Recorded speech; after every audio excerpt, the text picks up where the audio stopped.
جب تنہا رہنے کی عادت ہو جائے تو تنہائی سے وحشت نہیں ہوتی بلکہ یہ دوست بن جاتی ہے۔ اسے بے ساختہ شجاع کی کل کہی ہوئی بات یاد آئی، جس پر ایک گہری سانس لے کر اس نے پرسوچ انداز میں چائے کا کپ لبوں سے لگا لیا۔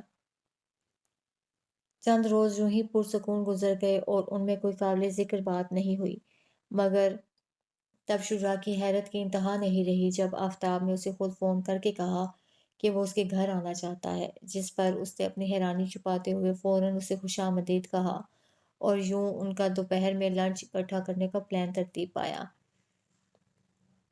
ویسے اچانک تم نے اپنے آنے کی اطلاع دے کر مجھے بالکل سرپرائز کر دیا، ڈائننگ ٹیبل پر موجود شجاع نے کھانا کھاتے ہوئے ہلکے پھلکے انداز میں کہا۔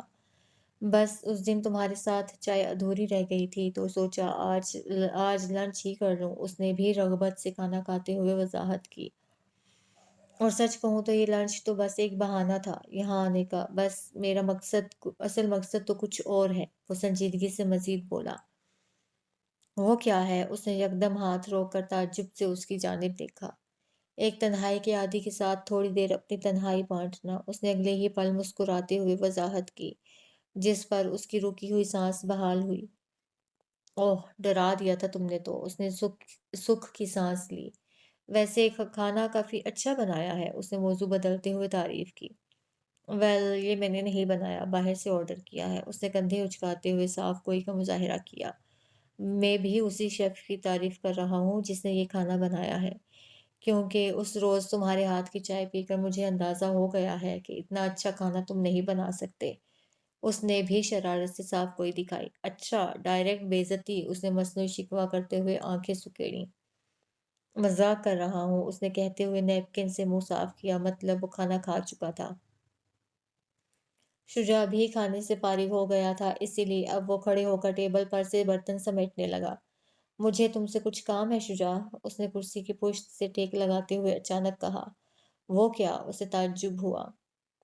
یہ سب سمیٹ لو پھر بتاتا ہوں، اس نے ٹیبل پر رکھے برتنوں کی جانب اشارہ کیا، تو شجاع ذہن میں اٹھتے سوالوں کو دباتے ہوئے برتن سمیٹ کر کچن میں لے گیا، جبکہ آفتاب بھی وہاں سے اٹھ کر ہال میں آیا اور وہاں کی دیواروں پر آویزاں مختلف پینٹنگز کا جائزہ لینے لگا، جن میں بڑی مہارت سے قدرتی مناظر کو قید کیا گیا تھا، اور یہ سب نازنین کا ہی کمال تھا۔ اب بتاؤ کیا کام ہے تمہیں؟ تبھی شجاع بھی کہتا ہوا وہاں آیا، جس پر وہ اس کی جانب پلٹا۔ دراصل اس روز جب میں تمہارے اسٹڈی روم میں گیا تھا تو کافی بکس دیکھی تھی میں نے وہاں، مجھے بھی بکس کا کافی شوق ہے، تو کیا میں وہ بک کلیکشن چیک کر سکتا ہوں؟ اس نے وضاحت کرتے ہوئے اجازت چاہی، جس پر شجاع کو خاصا تعجب ہوا، مگر اس نے اظہار نہیں کیا۔ شیور، مگر وہ بک کلیکشن میرا نہیں ہے، یہاں کے جو پہلے رہائشی تھے ان کا ہے، اس نے اجازت دیتے ہوئے آگاہ بھی کیا۔ ہاں، اس کی خیر ہے، بس تمہاری اجازت چاہیے، اس نے اس بات کو زیادہ اہمیت نہیں دی۔ وائی ناٹ، چلو، اس نے کہتے ہوئے ایک جانب اشارہ کیا اور پھر دونوں وہاں سے چل پڑے۔ شجاع کو اس کی اس بے تکی فرمائش پر حیرت تو بہت ہوئی تھی، مگر وہ اس وقت اس سے کوئی سوال نہیں کر سکتا تھا، کیونکہ اس نے وجہ ہی ایسی پیش کی تھی کہ سارے جواز خود ہی دم توڑ گئے۔ دونوں دروازہ دھکیل کر ایک دوسرے کے پیچھے روم میں داخل ہوئے، جس کے بعد آفتاب سیدھا دیواروں پر بنے بک شیلف کی جانب آیا اور پہلے سب کتابوں کا جائزہ لینے لگا، جبکہ شجاع اس کا۔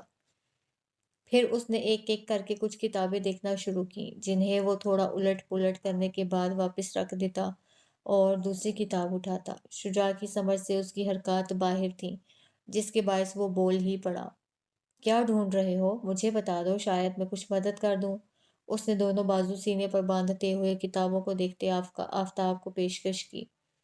تم مدد نہیں کر سکتے، وہ متلاشی نظروں سے شیلف میں کوئی کتاب ڈھونڈتا پراسرار انداز میں بولا، جو کہ شجاع کو کافی عجیب لگا۔ اوکے، تو پھر تم ڈھونڈو، میں ذرا ایک ضروری کال کر کے آتا ہوں تب تک، اس نے کچھ سوچتے ہوئے جان بوجھ کر اسے تنہائی فراہم کی۔ شیور، اس کی بات پر وہ یکدم یوں بولا گویا یہی تو چاہ رہا ہو۔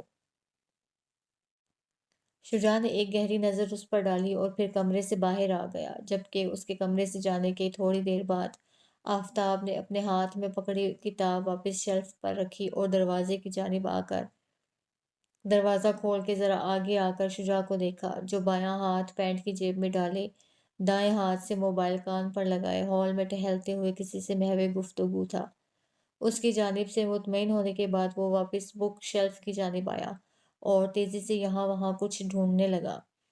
پھر وہ وہاں رکھی رائٹنگ ٹیبل کی جانب بڑھا اور اس کی دراز کھول کر بےتابی سے اس میں کچھ تلاشتا رہا، اس بات سے بے خبر کہ ہلکا سا دروازہ کھول کر دو آنکھیں اسے ہی دیکھ رہی ہیں جو کہ شجاع کی تھیں۔ آفتاب کی بے چینی قابل دید تھی، اسے دیکھ کر نہیں لگ رہا تھا کہ وہ کوئی عام سی کتاب ڈھونڈ رہا ہے، ایسا لگ رہا تھا کہ وہ کسی خاص چیز کی تلاش میں ہے۔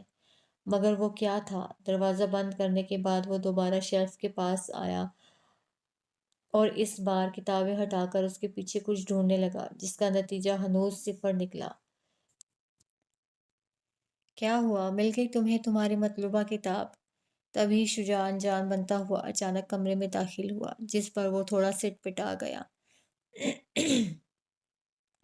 ہاں، نہیں نہیں، یہ نہیں ہے وہ یہاں پہ کتاب جو مجھے چاہیے، اس نے شیلف کے پاس سے چند قدم پیچھے ہو کر خود کو نارمل کرتے ہوئے جواب دیا۔ اچھا، تو مجھے کتاب کا نام بتا دو، میں فری ٹائم میں ڈھونڈ کر رکھ دوں گا۔ اس نے پھر پیشکش کی۔ تم نہیں ڈھونڈ پاؤ گے، وہ پرسوچ سا بولا، جو کہ شجاع کو کافی ٹھٹکا۔ خیر ہے، شاید اس کلیکشن میں نہیں ہوگی وہ کتاب، چھوڑو میں کہیں اور ڈھونڈ لوں گا۔ اگلے ہی پل وہ خود بات ختم کرتے ہوئے اس کی جانب آیا کہ شجاع کہیں اس کی جانب سے مشکوک نہ ہو جائے۔ چلو اب میں چلتا ہوں، اچھا لگا تمہارے ساتھ لنچ کر کے۔ اس نے جانے کے لیے پر تولے۔ اتنی جلدی؟ ابھی رکو، شام کی چائے پی کر جانا اور اپنے بزنس والے باقی معاملات بھی ڈسکس کر لیں گے ہم۔ اس نے روکنا چاہا۔ نو تھینکس، باقی کل تم آفس آ جانا، ڈسکشن وہاں کریں گے، ابھی میں چلتا ہوں۔ اس نے سہولت سے کہتے ہوئے اس کا کندھا تھپ تھپایا۔ ٹھیک ہے، جیسی تمہاری مرضی۔ اس نے بھی بنا مزید اصرار نہیں کیا۔ بائے، سی یو ٹمارو، کل ملتے ہیں، آفتاب کہتے ہوئے اس سے بغل گیر ہوا۔ بائے، شجاع نے بھی کہا، جس کے بعد آفتاب تیز تیز قدم اٹھاتا وہاں سے باہر نکل گیا، جبکہ وہ دونوں ہاتھ پینٹ کی جیبوں میں ڈالے کمرے کے وسط میں کھڑا پرسوچ انداز میں اسے جاتے ہوئے دیکھتا رہا۔ کیا ڈھونڈ رہا تھا یہ؟ وہ نہ سمجھی سے زیر لب بڑبڑایا۔ ہو سکتا ہے کچھ ایسا ہو جو اگر کسی کے ہاتھ لگ گیا تو آفتاب کو اس سے نقصان پہنچنے کا خدشہ ہو، یا پھر کچھ ایسا جس کے مل جانے پر اسے کوئی فائدہ پہنچ سکتا ہو۔ اپنے گرد شال اوڑھ کر دونوں ہاتھ شجاع کے بائیں بازو پر لپیٹ کر چلتی صوفیہ نے اندازہ لگایا۔ یہی تو سوال ہے کہ آخر وہ ہے کیا، اور اس گھر میں کیوں ہے؟ دونوں ہاتھ پینٹ کی جیب میں ڈال کر چلتے شجاع نے وہی سوال اٹھائے۔ اب یہ تو آفتاب کو ہی پتہ ہوگا، اس نے لا علمی سے کندھے اچکائے۔ اور میرے خیال سے آج خود ہی میرے ساتھ گھر پر لنچ کا پلان بھی اس نے اسی لیے ترتیب دیا ہوگا تاکہ بہانے سے گھر آ کر وہ اپنی مطلوبہ چیز ڈھونڈ سکے۔ وہ نتیجے پر پہنچا۔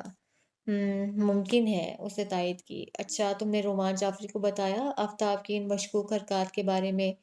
صوفیہ کو یکدم خیال آیا۔ نہیں، یہ جان کر وہ مزید فکر مند ہو کہ کہیں پھر کوئی نیا حکم نہ دے دیں، اسی لیے نہیں بتایا۔ پہلے میں خود پتہ لگانے کی کوشش کرتا ہوں کہ آخر وہ چاہ کیا رہا ہے، پھر انہیں بتاؤں گا۔ اس نے اپنے ارادے بتائے۔ جیسے تمہیں ٹھیک لگے۔ اچھا، اس سارے ناٹک میں میری انٹری کب ہے؟ اس نے دلچسپی سے پوچھا۔ پرسوں، جب میں آفتاب کو گھر بلاؤں گا تب تمہیں نازنین بن کر آنا ہے۔ اس نے آگے کا پلان بتایا۔ اوکے، بہت ایکسائٹمنٹ ہو رہی ہے پرسوں کا سوچ سوچ کر۔ وہ اس کے بازو سے مزید لپٹ کر پرجوشی سے بولی۔ وہ وقت ایکسائٹڈ ہونے کا نہیں، پوری طرح چوکنا رہنے کا ہے۔ اگر ذرا سی بھی غلطی ہوئی تو ہم بہت برا پھنس سکتے ہیں۔ اس نے سنجیدگی سے تاکید کی۔ تم ڈرا رہے ہو؟ وہ اس کی جانب دیکھنے لگی۔ نہیں، آگاہ کر رہا ہوں، اس نے تصحیح کی۔ دونوں ٹہلتے ہوئے پھر اسی ہاؤس نمبر 396 کے پاس آ گئے تھے، جس میں اب مدھم لائٹس جل رہی تھیں، جو کہ شجاع ہی آن چھوڑ کر آیا تھا۔ اس کے قریب پہنچ کر دونوں بے اختیار ہی وہاں رک کر اسے دیکھنے لگے، کیونکہ اس گھر سے یادیں ہی ایسی وابستہ ہو گئی تھیں جس کے باعث اسے نظر انداز کرنا مشکل تھا۔ صوفیہ، ایک بات تو بتاؤ۔ یکدم اسے کچھ یاد آیا۔ پوچھو۔ تمہیں یاد ہے جب تم نئی نئی اس گھر میں آئی تھی اور میں نے تم سے پوچھا تھا کہ کیا تم یہاں اکیلی رہو گی، تو تم نے بڑے پورے اصرار انداز میں کہا تھا کہ وہ ہے تمہارے ساتھ، کس کی بات کی تھی اس روز تم نے؟ کون تھا تمہارے ساتھ؟ اسے اچانک ہی کافی پرانی بات یاد آئی۔ تھا نہیں، ابھی بھی ہے، وہ اس سے الگ ہوتے ہوئے معنی خیز انداز میں مسکرا کر بولی۔ کون؟ اسے تجسس ہوا۔ اللہ پاک، اس نے اطمینان سے جواب دیا جس پر وہ اسے گھورنے لگا۔ واہ! اور یہ بات اتنے پراسرار انداز میں بتانے کی کیا ضرورت تھی؟ اس نے طنزیہ انداز میں دونوں ہاتھ کمر پر رکھے۔ تاکہ تم مجھے ہلکا نہ لو، اس نے فخر سے سینے پر بازو لپیٹتے ہوئے جواب دیا۔ اچھا، تو جب اس منحوس گھر میں وہ آبنوس تمہارے پیچھے پڑ گیا تھا تب کہاں گئی تھی تمہاری یہ عقل مندی اور بہادری؟ اس نے اسی انداز میں دوسرا سوال کیا۔ پہلی بات تو یہ کہ اس گھر کو منحوس نہ کہو، کیونکہ اسی کی وجہ سے تو ہم ملے ہیں۔ دوسرا، تب تو تم تھے نا میری مدد کے لیے، اور تمہیں بھی اللہ پاک نے ہی تو بھیجا تھا میرے لیے، اسی لیے میں نے خود بہادری دکھانے کی زحمت نہیں کی، وہ مسکرا کر کہتے ہوئے پھر اس کے بازو سے لپٹ گئی۔ ابھی تک تو سب ٹھیک جا رہا ہے سر، اب کل ہم صوفیہ کو آفتاب کے سامنے لانے والے ہیں، لیکن کل ہم بس اسے صوفیہ کی جھلک دکھائیں گے تاکہ اس کے دل میں ڈر بیٹھ جائے، باقی آخری وار اگلے کچھ دنوں میں کریں گے، شجاع نے آگے کا منصوبہ بتایا۔ دونوں اس وقت ایک کافی شاپ پر موجود ٹیبل کے گرد موجود کرسیوں پر آمنے سامنے بیٹھے تمام معاملات ڈسکس کر رہے تھے۔ گڈ، بس کوشش کرنا کہ اگلی بار میں وہ اتنا ڈر جائے کہ اسے سچ بولنا ہی پڑے، تاکہ جلد از جلد یہ کیس ختم ہو اور میرا ضمیر سکون میں آئے، انہوں نے شاید گزارش کی۔ جی سر، ہماری یہی کوشش ہے کہ جلد از جلد یہ معاملہ نمٹ جائے، اور وہ کہتے ہوئے رکا۔ اور کیا؟ انہوں نے سوالیہ نظروں سے دیکھا۔ اور یہ کہ جو مس بہیو میں نے آپ کے ساتھ کیا تھا اس کے لیے سوری، اس نے نظریں جھکائے دھیرے سے کہا۔ ارے نہیں نہیں، تمہاری جگہ کوئی بھی ہوتا تو ایسا ہی کرتا، تم خواہ خود بھی شرمندہ ہو رہے ہو اور مجھے بھی کر رہے ہو، انہوں نے مسکراتے ہوئے ٹیبل پر رکھا اس کا ہاتھ تھپ تھپایا۔ ہاں، اگر تمہاری جگہ کوئی اور ہوتا تو شاید اتنا سب کچھ ہو جانے کے بعد بھی دوبارہ چل کر میرے پاس میری مدد کے لیے نہیں آتا، اس کے لیے تو میں تمہارا شکر گزار ہوں، وہ مشکور ہوئے۔ سر، سچ کہوں تو اس کام کو تکمیل تک پہنچانے کے لیے مجھے صوفیہ نے ہی فورس کیا ہے، اسے صاف کوئی کا مظاہرہ کیا۔ وہ تو بہت پیاری بچی ہے، اور یہ اس کی اعلیٰ ظرفی ہی ہے کہ اتنا سب کچھ ہو جانے کے باوجود اسے سب درگزر کر دیا، اس میں مجھے میری نازنین نظر آتی ہے۔ بہت خیال رکھنا ہمیشہ اس کا، ان کے لہجے میں یکدم ہی شفقت و محبت کی چاشنی گھل گئی۔ بے فکر رہیں سر، یہ کام تو میں بہت اچھے سے کرتا ہوں، اس نے سینے پر ہاتھ رکھ کر مسکراتے ہوئے یقین دہانی کرائی۔ آفتاب نے تیسری مرتبہ ڈور بیل بجائی اور ساتھ ہی دروازے کی جھری سے اندر دیکھنے کی کوشش کی، مگر اندر جلتی لائٹس کے سوا اسے اور کچھ نظر نہیں آیا، جو کہ دن ڈھلنے کے بعد آن کر دی گئی تھی۔ اس نے اب کوفت سے چوتھی بار بیل بجانے کے لیے ہاتھ بڑھایا ہی تھا کہ تبھی دروازے پر کچھ کھٹ پٹ ہوئی، جس کے بعد وہ کھل گیا۔ کہاں تھے تم یار؟ کب سے بیل بجا رہا ہوں میں، دروازہ کھولتے ہی اس نے شکوہ کیا۔ سوری یار، باتھ روم میں تھا، خیر تم اندر اندر آؤ، شجاع بات بناتے ہوئے کنارے پر ہوا، جس کے بعد وہ اندر آ گیا۔ خیریت؟ اس وقت اتنا ارجنٹ تم نے مجھے بلایا؟ آفتاب نے اس کے ساتھ اندر بڑھتے ہوئے پوچھا۔ ہاں، تمہارے لیے ایک سرپرائز ہے، وہ بھی ساتھ چلتے ہوئے بولا۔ سرپرائز؟ کیسا سرپرائز؟ اس نے ناسمجھی سے استفسار کیا۔ دونوں اب ہال میں آ چکے تھے۔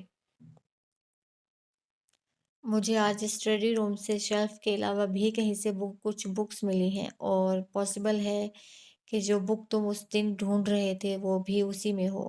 اس نے ایک جگہ رک کر اطمینان سے انکشاف کیا، جس پر وہ یکدم وہ دنگ رہ گیا۔ کیا؟ وہ بے یقینی سے بولا۔ ہاں، آؤ تمہیں دکھاتا ہوں، وہ کہتے ہوئے اسے لے کر اسٹڈی روم کی جانب بڑھا۔ آفتاب کے چہرے پر حیرانی بہت واضح تھی، جسے شجاع نے بھانپ لیا، اور دونوں تیز تیز قدم اٹھاتے اسٹڈی روم میں داخل ہو کر سیدھا رائٹنگ ٹیبل کے پاس آئے، جہاں ایک کے اوپر ایک چند کتابیں رکھی ہوئی تھیں جو کہ تھوڑی خستہ حال لگ رہی تھیں۔ یہ دیکھو، کیا ان میں سے کوئی ہے؟ اس نے کتابیں آفتاب کی جانب کھسکاتے ہوئے کہا، جنہیں اس نے علیحدہ علیحدہ کر کے ٹیبل پر بکھیرتے ہوئے صرف اوپر سے دیکھا، جس کے بعد اس کے تاثر سے لگا گویا اس کے ارمانوں پر اوس گر گئی ہے۔ ان میں نہیں ہے وہ شکستہ انداز میں بولا۔ ویسے تم ڈھونڈ کیا رہے ہو؟ کچھ بتاؤ تو صحیح، شجاع نے لوہا گرم دیکھ کر پھر چوٹ ماری، جس پر بجائے کچھ کہنے کے اس نے شجاع کی جانب دیکھا۔ گویا ششوپنج کا شکار ہو کہ اسے بتائے یا نہیں۔ چند لمحے یوں ہی گزارنے کے بعد اس نے خشک ہوتے لبوں پر زبان پھیری، گویا وہ کسی نتیجے پر پہنچ کر کچھ بتانے لگا ہے۔ دراصل میں وہ کہنے ہی لگا تھا کہ یکدم لائٹ جلانے کے باعث کمرہ تاریکی میں ڈوب گیا اور بات ادھوری رہ گئی۔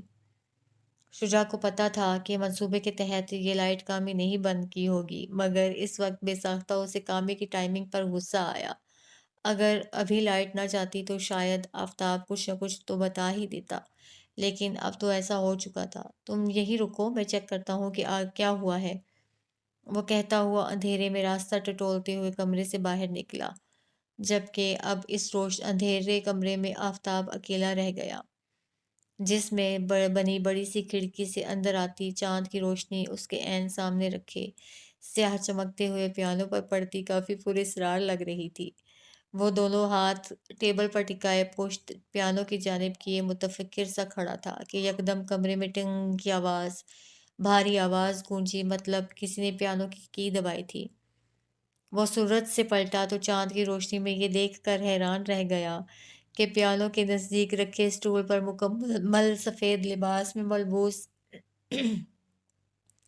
کوئی لڑکی اپنے سیاہ بال بکھرائے پیانو کی اس پر انگلیاں رکھے بیٹھی ہے، جس کا چہرہ اسے واضح نظر نہیں آیا۔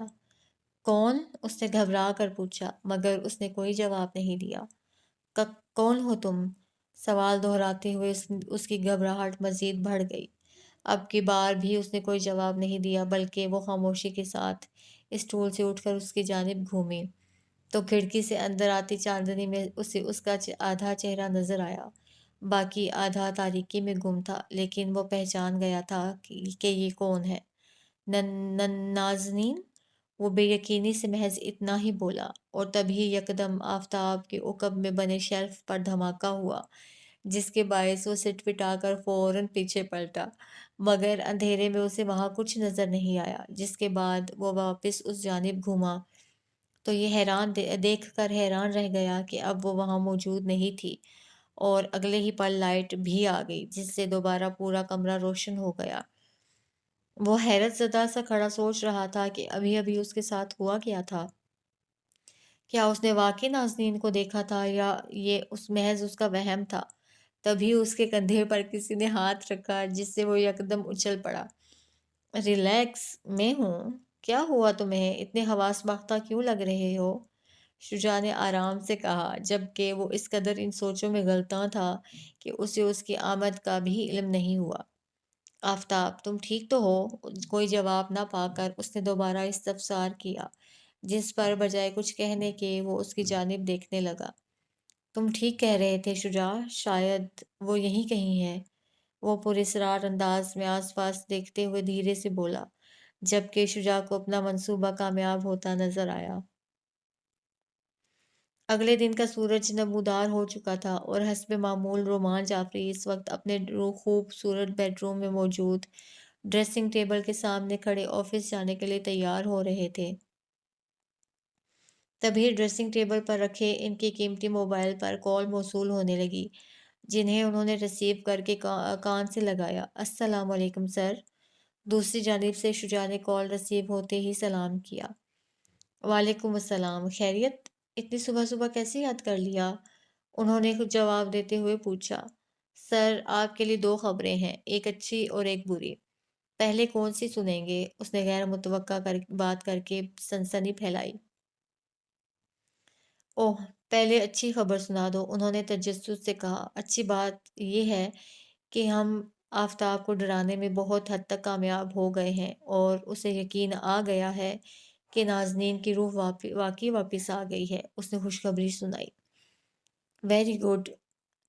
اور بری خبر کیا ہے؟ انہوں نے کہتے ہوئے پوچھا۔